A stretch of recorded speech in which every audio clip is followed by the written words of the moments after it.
WhatsApp guys welcome to our YouTube channel and a new video. तो भाई मुबारक हो, Nifty एक बार दोबारा ऑल टाइम हाई बना रहा है और सबसे ऊपर जाता जा रहा है। जितने लोगों ने इन्वेस्टमेंट की है उनको बहुत बहुत बधाई है, क्योंकि आपके इन्वेस्टमेंट तो आसमान छू रहे होंगे इस वक्त। और ये बहुत एक्सपेक्टेड था, क्योंकि अगर एग्ज़िट पोल जो आया है उसमें मेंशन हुआ है कि भाई एक स्टेबल गवर्नमेंट आने वाली है, बीजेपी फुल सपोर्ट के साथ आने वाली है। तो ये तो एक्सपेक्टेड था ही, और कल मार्केट और ज़्यादा भाग सकता है, क्योंकि अगर बीजेपी फुल सपोर्ट में ज़्यादा अच्छी खासी सीट्स के साथ आएगी तो मार्केट में एक्चुअली एक सेंटिमेंट जाता है कि एक स्टेबल गवर्नमेंट और एक स्ट्रॉन्ग गवर्नमेंट आई है, तो एक पॉजिटिव इम्पैक्ट होता है मार्केट के, और सेंटिमेंट के हिसाब से मार्केट चलता है। तो स्टॉक मार्केट में ये बहुत पॉसिबिलिटी है कि कल अच्छा खासा जंप आएगा। और एक जंप किस में देख सकते हो आप, वो देख सकते हो मोदी स्टॉक्स में, जिसको लोग कहते हैं मोदी स्टॉक्स, क्योंकि जब से मोदी जी प्रधानमंत्री बने, इन्होंने पीएसयू स्टॉक्स को बहुत ज़्यादा बढ़ावा दिया है। और मैं आपको बस इस बात के बारे में, अगर आप पीएसयू स्टॉक्स में बाय कर रहे हो और तेज़ी खेलने की कोशिश कर रहे हो तो ज़रूर कर सकते हो आप कल के लिए। पर मैं ये नहीं बोलूँगा कि आपसे पीएसयू स्टॉक्स आपको बहुत लॉन्ग टाइम होल्ड करना है, क्योंकि इनकी बैलेंस शीट्स और इनका जो बहुत ज़्यादा जो ग्रोथ है वो बहुत ज़्यादा गवर्नमेंट कंपनीज़ में नहीं दिखती है।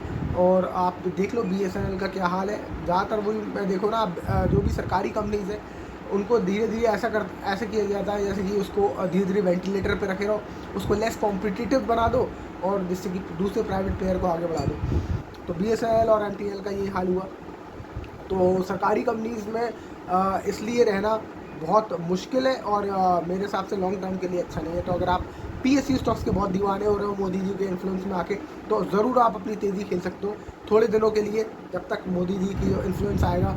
अभी फिर से दोबारा कि मोदी जी जीत रहे हैं, तो कल फिर से हो सकता है दोबारा एक अच्छा खासा जंप मिले आपको पीएसयू स्टॉक्स में और अडानी के स्टॉक्स में, क्योंकि अडानी का कनेक्शन मोदी जी के साथ बहुत ज़्यादा स्ट्रॉन्ग बताया जाता है। तो अडानी के स्टॉक्स आज भी बहुत तेज़ भागे हैं, और अडानी पोर्ट्स और अडानी विलमार भी भागा। इनफैक्ट मेरे पास कौन सा स्टॉक है अडानी का, वो अडानी टोटल गैस, वो अच्छा खासा भागा है। तो मैं बहुत ज़्यादा ऑप्टिमिस्टिक नहीं हूँ अडानी के स्टॉक्स के लिए, बट मेरे पास है अडानी इसलिए क्योंकि मैं भी तेज़ी खेल लेता हूँ जब भी मुझे मौका मिलता है। तो मैं ट्रेडिंग करके निकल जाता हूँ अडानी के स्टॉक्स में, but I am not very optimistic towards Adani stocks. But बहुत सारे अदर स्टॉक्स हैं, जैसे आईटी सेक्टर में बहुत गिरा पड़ा है, तो it's a good time to buy, क्योंकि बहुत टाइम से इन्फोसिस और टीसीएस वहीं के वहीं मंडरा रहा है। तो जैसे ही क्योंकि जैसे ही यूएस में तेज़ी आएगी, यूएस में जैसे ही इंटरेस्ट रेट कम जाएंगे, तो यूएस का मार्केट एक बार दोबारा छलांग लगाना स्टार्ट करेगा, क्योंकि वहाँ जब इंटरेस्ट रेट कम जाएंगे तो लोग ज़्यादा खरीदना शुरू करेंगे। जब कंजम्पशन आएगा तो स्टॉक मार्केट में ज़्यादा खर्चा होगा तो कंपनीज का प्रॉफिट अच्छा होगा, और प्रॉफिट अच्छा होगा तो स्टॉक मार्केट दोबारा एक बार दौड़ लगाने वाला है। जब दौड़ लगाएगा अमेरिका का स्टॉक मार्केट, तो इंडिया की आईटी कंपनीज ज़्यादा भागती हैं, क्योंकि आईटी कंपनीज इंडिया की बहुत सारा जो काम है वो यूएस से लाती है।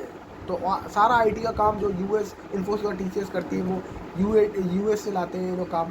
तो उनके काम के ऊपर, उनकी आईटी बूम के ऊपर बहुत डिपेंड करता है हमारे आईटी के स्टॉक्स। तो आईटी के सारे स्टॉक्स अभी गिरे मरे पड़े हैं, तो it's a good time to buy I think. और कल मंदी के लिए, कल तेज़ी के लिए तैयार रही है, क्योंकि कल एक टाइम पे स्टॉक मार्केट जो झटका मार सकता है स्पीड में ऊपर, but at the same time, क्योंकि आज अच्छी खासी तेज़ी दिखा ली, और अगर अच्छी खासी तेज़ी के बाद अगर मार्केट को ऐसा लगा कि जैसा एक्सपेक्ट किया था कल और वैसा ही हुआ है, तो हो सकता है कि क्योंकि ऑलरेडी मार्केट ने ये उसकी तेज़ी दिखा दी है, तो कल मार्केट थोड़ा बहुत ऊपर नीचे हो और वहीं थम जाए।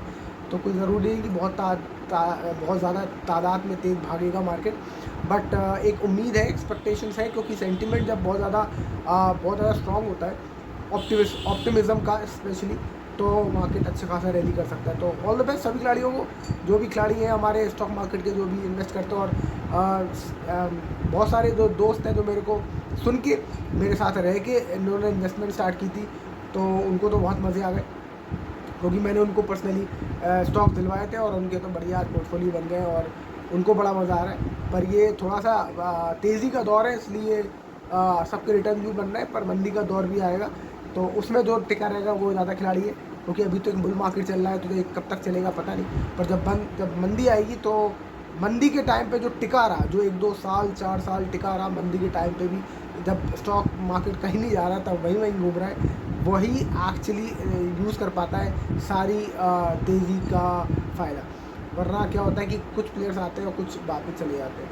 तो it's a long term game, it's a life time game.